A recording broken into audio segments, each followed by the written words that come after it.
mudah-mudahan mereka berdua rumah tangganya selamat mulai di dunia sampai ke akhirat dan bisa masuk ke surganya Allah Subhanahu wa taala. Amin ya rabbal alamin.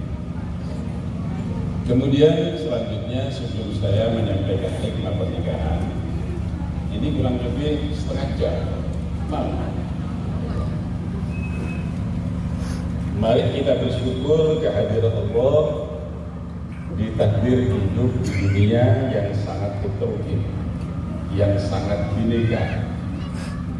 Pertama, kamu, saya harus bersyukur kehadiran Allah karena Allah menciptakan perbedaan kelamin.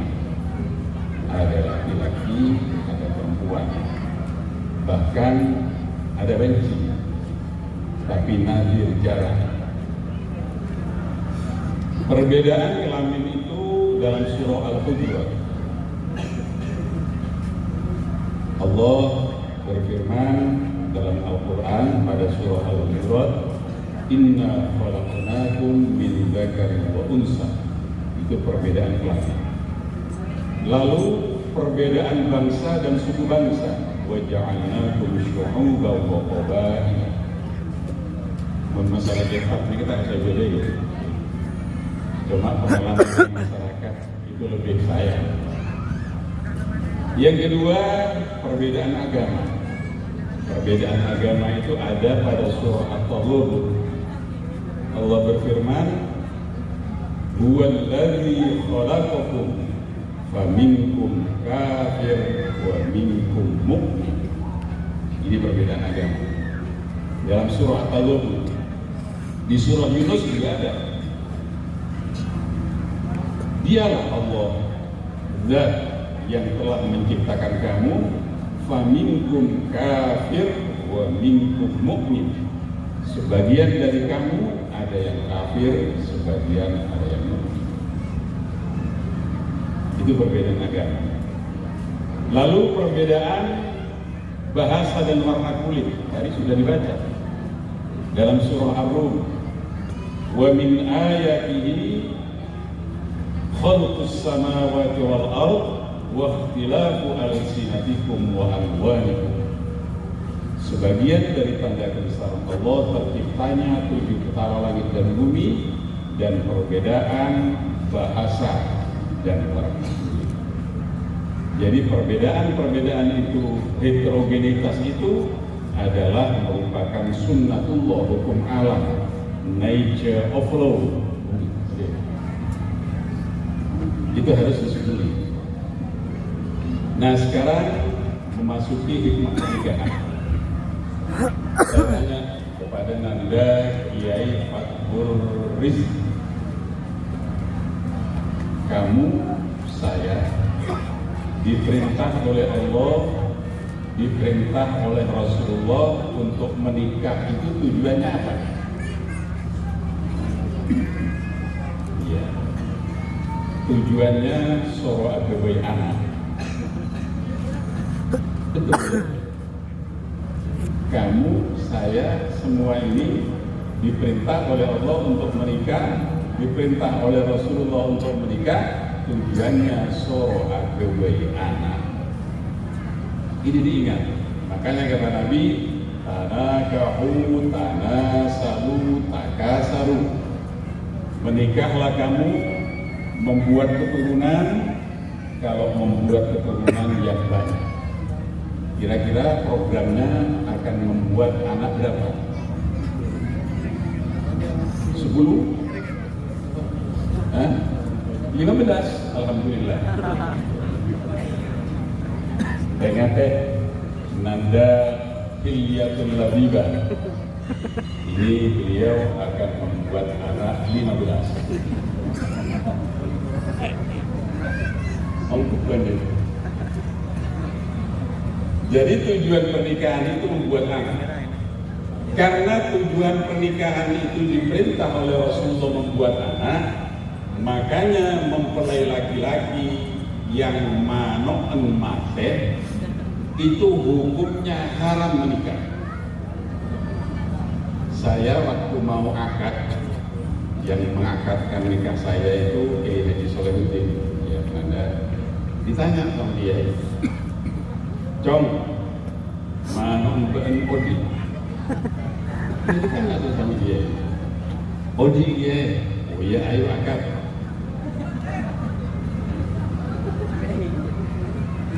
Buyaknya terbater Odi. Iya betul ini. Tapi saya yakin orang Tanggul tidak usah khawatir. Sebab semak Habib Soleh. Oleh sebab itu, karena pernikahan itu tujuannya membuat anak, memproduksi anak, makanya membuat anak itu pahalanya sangat besar. Tak kasih tahu, mungkin sudah pernah membaca kitab. Dalam kitab Uqulul Jan fi Huquqiz Zawjah di Syekh Nawawi Al-Bantani, Rasulullah bersabda begini, "Idza nadhara ar-rajulu ila imra'atihi wa nadhara ilayhi nadhara Allah ilayhi ma bi 'ainir rahmah." Di saat fathur rizki melihat hilyatul labibah di kamarnya, kepantun, karena kepantun dengan kamu ning hilyah mantun dia pada ngarep. Nah, kemantan si pada ngarep di dalam kamar dilihat oleh Allah dengan penglihatan kasih sayang. Kun ngabes pada manten sudah disayangi dia. Wa idza akhadha bi kaffiha, tatkala Kiai Fathur Rizki memegang tangannya ning hilyatul labibah, pegang coba. Rumah panas. Jos begini. Ketika Fathur Rizki memegang tangannya ning hilyatul labibah, asa qotot dunubuhuma min kholali asabi'ihima, maka dosa tangannya kamu dan dosa tangannya ning hilyatul labibah itu rontok, melotor dari celah-celah jari-jari tangannya kedua mempelai. Jadi kalau tangan ketemu tangan, dilihat di uqudul jan fi huquqiz zawjah, maka dosa yang ada di tangan rontok. Kalau kaki ketemu kaki, dosa yang ada di kaki rontok. Kalau mulut ketemu mulut, dosa yang ada di mulut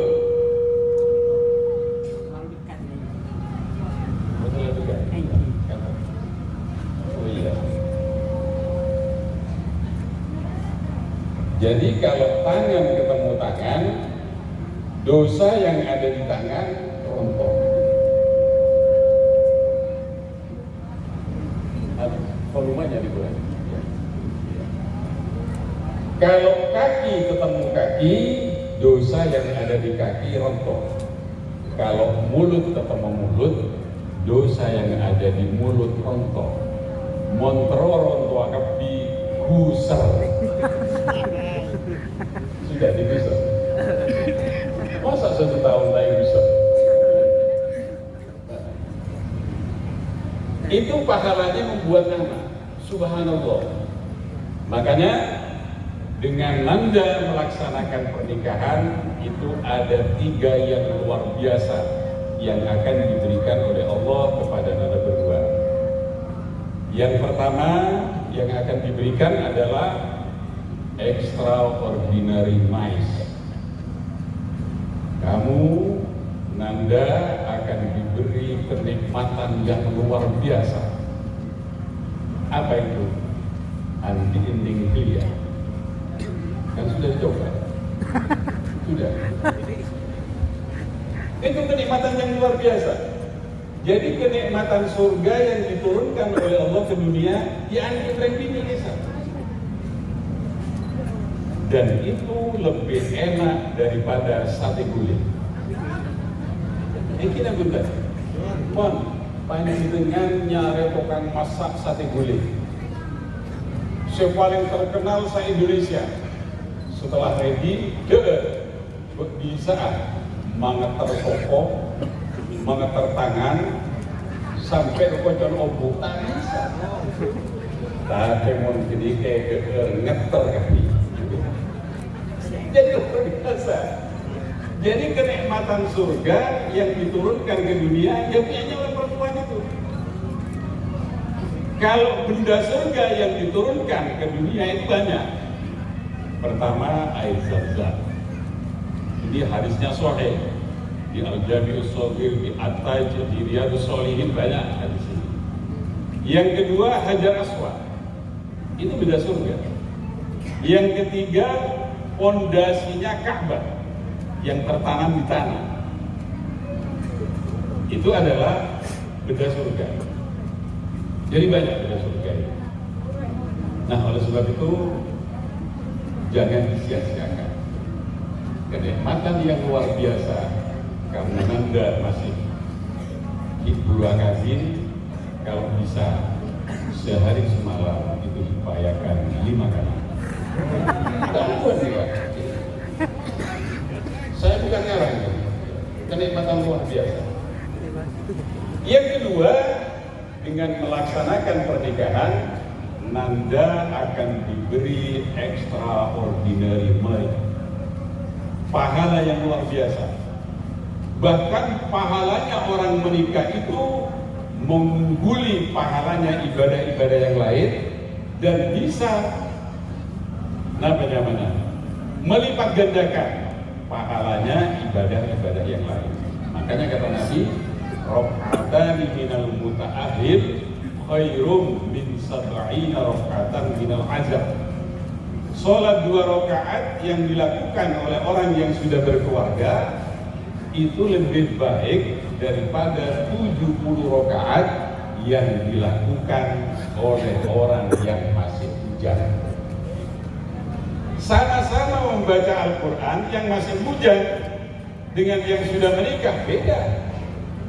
Sama-sama melaksanakan ibadah haji, yang sudah menikah dengan yang masih bujang beda pahalanya. Sama-sama membaca sholawat, ini kan bujang semuanya. Dengan saya pahalanya beda. Benyanan kodong dibaca. Jadi luar biasa pernikahan itu. Yang ketiga, nah ini yang penting ini.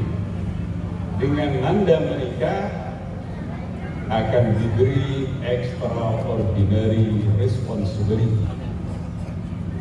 Dengan menikah, Anda, saya akan diberi tanggung jawab yang luar biasa. Nanda tahu, sebagai pemimpin rumah tangga, Nanda, saya, bapak-bapak ini semua, tugasnya itu 3. Jika diberikan di Nabi. Yang pertama, laisa libni Adam haqqun siwa salasi hisolin. Yang pertama, baitun yaskunu. Nanda, saya, semua suami-suami ini wajib membuat rumah yang rumah itu layak dihuni oleh istri. Itu wajib. Sudah punya rumah? Belum? Nanti buat. Wajib itu hukumnya. Nah, rumah yang layak huni ini kasih abadnya nih Bang. Itu layak huni. Kalau hujan tidak kehujanan, kalau panas tidak kepanasan, tinang lengker lemalem, gubeng di maleng bekrepot. Tapi mon maleng aja, mon maleng profesional praksekan jempolnya. Betul ya? 1. Yang kedua, wasaubun yuwari sawatahu. Nanda, saya, semua para suami ini wajib membelikan baju yang layak dipakai oleh istri, terutama untuk menutupi aurat. Nanda harus nanya begini, kira-kira ini kan di Sukoharjo ini, Nanda harus nanya kepada orang-orang perempuan Sukorejo, kira-kira harganya bajunya orang perempuan Sukorejo itu paling murah berapa? Harus nanya. Jangan sampai Neng Hilya itu kalah dengan tetangga-tangganya. Kira-kira kantor senang bergeni. Ustaz, berapa sih harganya baju orang perempuan? Paling murah 400.000. Cocok itu ya. Jadi Nanda itu harus siap membelikan baju untuk Neng Hilya minimal harganya 400.000. Sanggup? Sanggup? Insya Allah. Yang kedua, orang perempuan itu butuh alat-alat kosmetik. Gede. Nanda harus nanya kepada orang perempuan di sekitar sini. Bedaan orang Sukorejo nikah merek kenapa paling coba? Viva Gintala. Kalau di Kalibaru di rumah saya, paling mode itu mereknya Wardah. Iya, Wardah itu yang kecil 65.000, yang besar 95.000. Kalau isi ulang 40.000. Mungkin Anda bertanya, mati sounding karena istri saya itu bedaan Wardah. Kalau di Sukorejo apa tadi? Viva. Nah ini wajah suami Seta Enkos. Tak glowing ya. Karena nanti khairukum li ahlihi wa ana khairukum li ahli. Paling bagusnya kamu wahai suami, yaitu suami si open ke sini. Tentu saya begini Viva. Apa bedanya? Beda. Kalau bedak Viva itu, mare bejeng sombu abedek perlema, kolpet to esiom bau kanji. Kenapa? Karena bahannya kanji yang beri pewangi. Tapi kalau merek Wardah tidak, karena itu asli dibuat dari sari pati bunga. Saya mohon Nanda Hilyatul Labibah jangan kegedean Viva. Takut ya. Tapi seorang takut. Ini dia. Yang ketiga, wajilful khubzi wal ma'. Nanda, saya, semua suami ini wajib memberi segerap roti dan seteguk air. Artinya kita para suami, para pemimpin itu wajib memberi makanan dan minuman kepada istri yang layak dikonsumsi. Kita kasih tahu ya, agar supaya Neng Labibah ini selalu glowing. Kalau pagi diberi sarapan rawon, jangan saya kecil, mincret. Aban sikoni bakso sapi, itu juga nih bakso. Compet areh ikan bakar gurami. Bongkul nih ya. Lemalem sate kulit.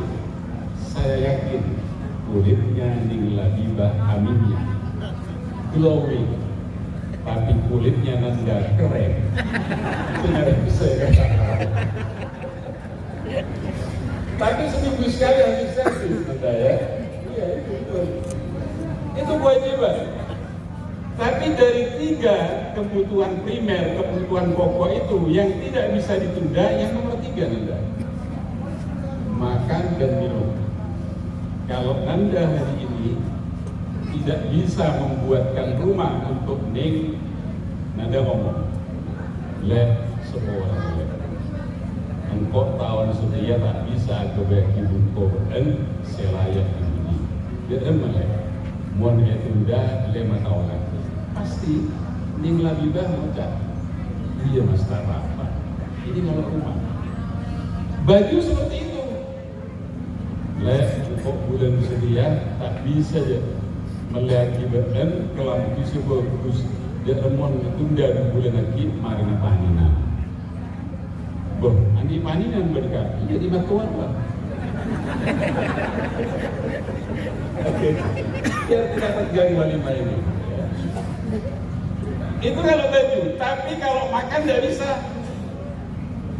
Neng bilang ke kami, Mas, para mas, aduh sepuluh jelek, tunda seminggu gila.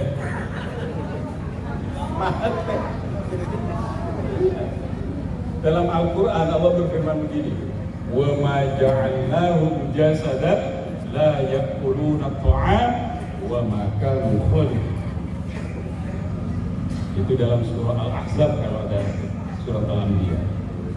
Ayat itu menunjukkan kepada kita bahwa semua nabi dan rasul yang diutus ke dunia oleh Allah, mereka itu makan. Kalau tidak makan, wa makanu khalidin, mereka tidak bisa bertahan hidup lama di dunia. Khalidin itu maksudnya bertahan lama di dunia, bukan kekal. Tidak ada manusia kekal. Di dalam ayat lain Allah berfirman, wa ma arsalna qablaka minal mursalin illa innahum la ya'kuluna at-ta'am wa yamshuna fil aswaq. Saya tidak mengutus rasul sebelum kamu kecuali mereka itu makan, dan mereka para nabi dan rasul itu sekali-sekali berjalan ke pasar. Nah ini yang perlu kita sampaikan. Nadar ini seorang pemimpin diusahakan sesekali taruhan datang ke pasar. Apa tujuannya? Tujuannya untuk mengetahui berapa harganya sembako. Harganya gas berapa? Ada. Kenapa? Belas ribu. Minyak goreng, cabai, beras, ikan ayam, ikan daging, kambing, sapi, harus tahu sebagai pemimpin. Apa tujuannya?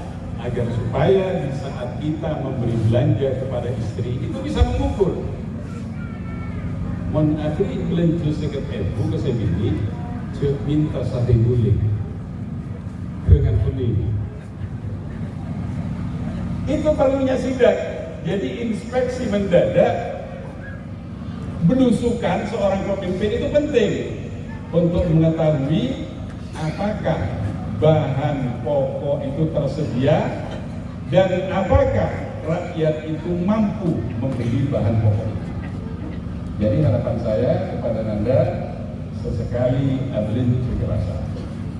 Saya punya guru, namanya kayak Abdul Haq Zaini. Abdul Haq Zaini ini kan orang Jadi. Itu sesekali beliau itu ke pasar, melecap TV, melem ujian TV, melem beres TV. Saya tanya, Kiai apa tujuannya? Supaya tahu suami itu. Kalau sudah tahu kepada harganya sembako, insya Allah memberi belanja itu terukur dengan kemampuan dan kemampuan. Nah, oleh sebab itu harapan saya kepada kita, mari kesempatan yang sangat baik ini kita gunakan untuk melaksanakan perintah Allah dan mengikuti sunnah Nabi Muhammad Sallallahu Alaihi Wasallam. Tidak usah khawatir Anda kalau masalah rezeki, apalagi namanya Anda fathur rizki, kebukaan rezeki. Insya Allah rezeki yang dilancar. Istrinya juga luar biasa namanya itu, Hilyatul Labibah, perhiasan orang perempuan yang punya akal, pintar ngapal boleh insya Allah. Tidak khawatir. Allah berjanji, iyakunu fuqara ayyughnihimullah min fadli. Kalau ternyata orang yang baru menikah itu tidak punya apa-apa, fakir, yughnihimullah min fadli, akan diberi kecukupan oleh Allah atas keutamaan Allah Subhanahu wa taala. Tanyaki nanda ini. Dulu waktu baru menikah, ini kan ngampung ke mata Nabi. Bungkuna ngampung, nggak kena ngampung. Tapi akhirnya diberi kemampuan oleh Allah membuat rumah, membeli mobil, membeli sawah, dan seterusnya. Itu janji Allah. Yang penting Nanda melaksanakan pernikahan satu niatnya, yaitu melaksanakan perintah Allah dan mengikuti sunnah Nabi Muhammad SAW. Yang terakhir, Imam Al-Ghazali dalam kitab Ihya mengatakan begini. Ini perhatikan Anda ya. Syarru khisalir rijal khairu khisalin nisa. Ada 3 perbuatan kalau dilakukan oleh para suami, orang laki coba. Tapi kalau dilakukan oleh orang perempuan itu baik. Diingat Anda. Yang pertama, baik untuk orang perempuan al-jubnu, takwaan. Orang perempuan takwaan itu baik juga. Mas, aku atraki kejepit, mas, kok takut mas. Mas, aku atraki kesongai, kok takut mas. Itu baik kalau orang perempuan. Tapi mau laki takwaan coba. Marah, aku atraki kejepit. Mau ketopon dalam. Makanya disebutkan dalam surah An-Nisa, ar-rijalu qawwamuna 'alan nisa. Para suami itu adalah pengayom, penjaga orang-orang perempuan atau para istri. Oleh sebab itu, orang laki harus berani. Saya ajak kepada Anda, banget, agak gitu, banget, agak gitu banget, agak setan banget. Harus berani, seperti Sayyidina Umar. Kata Rasulullah bisa dalam kitab Kunuzul Haqaiq, pinggirnya kitab Al-Jami'us Shaghir, Rasulullah bersabda, "Asy-syaitan yafirru min hissi Umar." Setan itu menengarai kelembaban Sayyidina Umar buru. Kenapa? Karena mentak buru betek kaki Sayyidina Umar. Harus meniru Sayyidina Umar. Yang kedua, baik untuk orang perempuan, jelek untuk orang laki-laki, az-zuhdu. Az-zuhdu ini ustaz saya di pondok ada yang mengartikan ceremi. Orang bini ceremi bagus. Kira-kira Ning Hilia itu ceremi apa enggak? Oh biasa. Mon biasa karena cekek orang lancar. Orang bini mencereni, saya punya kitab namanya Mukhtasar Ibnu Abi Jamrah, karangan Maulana Syekh Muhammad As-Sanwani. Di kitab itu disebutkan orang bini mencereni dikebuat karena cekek gempa. Jadi kalau kita punya istri cereni, jadi ini kebuat.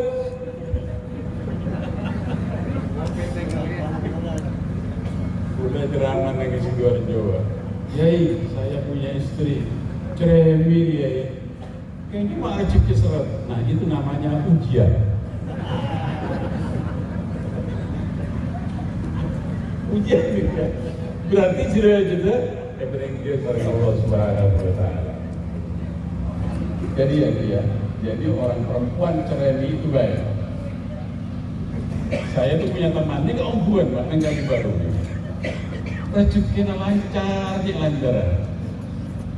Ini boleh selidikin. Oh ternyata betul Imam Al-Ghazali itu. Saya ini ceremi kan? Makanya kalau Nenggali ya tak ceremi, nyari bidupon. Dia harus ceremi ya. Ini bagus. Tapi mana orang laki ceremi ini coba. Kan ada Anda ya, orang laki ini ceremi. Minta moyang tempat. Selain tak ini kesempatan aja TV. Tak kata ini kaki aja ya. Saya kira seorang jomblo itu nama betul ya. Ini ya. Saya gambar kira orang ini kan. Itu Anda ya. Yang kedua. Yang ketiga. Baik untuk orang perempuan, jelek untuk laki-laki, al-bukhlu kikir. Orang bini cerai di kesaya. Jadi orang bini kayak itu, Nanda, kalau pegang uang rempang, seken, insya Allah perabot rumah tangga itu cepat lengkap. Mulai korset, supreme bed, bukan mencerai. Tapi mana orang laki cerai, coba Duri cereen mun namoy kunyampi korek. Ada senaga tuan rumah semua orang naga rokok jejer. Mau dijejer gitu sengaja. Korek nyambi, karek nika nyare kancangnya mana Muhammad rokok. Tidak boleh cerai. Dan orang cerai itu tidak akan menjadi walinya Allah. Dalam kitab Ihya itu disebutkan begini, Rasulullah bersabda, "Ma ja'alallahu waliyan lahu illa minal asiyah." Allah belum pernah menjadikan seseorang menjadi walinya Allah kecuali diambil dari komunitas orang-orang yang dermawan. Coba, Ki Hamid Pasuruan, saya cerita ya. Ki Hamid Pasuruan masih ada. Jika cerita akan penakan Ki Hamid, karena di Kalibaru itu banyak penakan. Jadi tiap pagi setelah sholat subuh, di depan pintunya tetangganya Bayi Hamid, ini beda besar, saya ketemu, beda beres begitu. Tiap pagi, begitu Ki Hamid meninggal dunia, tidak ada itu, hilang. Itu menunjukkan bahwa walinya Allah itu syaratnya harus dermawan. Makanya surga itu hanya diperuntukkan oleh orang-orang yang dermawan. Al-Jannatu Darul Asiyah. Surga itu dibuat oleh Allah memang tujuannya untuk orang-orang yang dermawan. Bahkan Rasulullah mengatakan begini, "Istaghfirul rizqa bis-shadaqah." Kui rezeki dia dengan memperbanyak sedekah. Kalau Anda rezekinya ingin lancar, memperbanyak sedekah kepada fakir miskin, anak yatim, insya Allah rezekinya eftorot oleh Allah Subhanahu wa Ta'ala. Dan saya mohon kepada Anda bahwa lil hilyatul labibah, masuk ke surganya Allah Subhanahu wa Ta'ala sesuai dengan harapan Kiai Ismail tadi. Kali ini ya, masuk. Karena apa? Karena pernikahan itu awalnya dilaksanakan di surga, dan orang yang sukses melaksanakan pernikahan di dunia yaitu orang yang bisa membawa istrinya masuk surganya Allah Subhanahu wa Ta'ala. Ngiring doa lagi, moga-moga Anda berdua oleh Allah Subhanahu wa Ta'ala pernikahannya dijadikan pernikahan yang barokah, rumah tangganya sakinah, lebih dari itu Anda berdua dan anak cucunya besok semua masuk ke surganya Allah Subhanahu wa Ta'ala. Amin ya rabbal. Saya rasa itu karena ini memiliki pengajian umum walimah. Walimah itu kalau dalam kitab fikih kan begini, wal walimatu ta'amun yud'a ilaihi nas li hadisi sururin kajawazin wa khitanin wa fadli qur'anin wa ghairiha. Walimah itu adalah membuat makanan setelah ready, tetangga diundang, teman diundang, family diundang, lalu makan. Tidak usah baca Fatihah, tidak usah baca sholawat, tidak usah doa. Itu aslinya walimah. Tapi kenapa para ulama dan para wali di Indonesia kalau ada walimah itu pakai sholawat? Karena katanya Bung Karno, jas merah, jangan sampai melupakan sejarah. Jadi syariat pernikahan itu turun ke dunia, yang membawa adalah Nabi Muhammad Sallallahu Alaihi Wasallam. Maka selayaknya sebagai ungkapan rasa terima kasih kepada beliau Sallallahu Alaihi Wasallam, kalau diadakan walimah kita harus membaca salawat dan salam kepada beliau Nabi Muhammad Sallallahu Alaihi. Harapan saya besok kalau sudah punya anak cucu dinikahkan, walimahannya harus seperti ini, ada salawat, ada makanan. Itulah yang diharapkan, yang menjadi ekspektasi para ulama dan para wali, khususnya di negara kesatuan Republik Indonesia. Saya rasa itu Anda yang dapat sampaikan. Mudah-mudahan semua ini bersamaan dengan hidayah Allah Subhanahu wa Ta'ala, dan kita para suami bisa melaksanakan dan menjadi suami yang terbaik sesuai dengan harapan Nabi Muhammad Sallallahu Alaihi Wasallam, khairukum khairukum li ahli. Allahul muwaffiq ila aqwamit thariq. Assalamualaikum warahmatullahi wabarakatuh.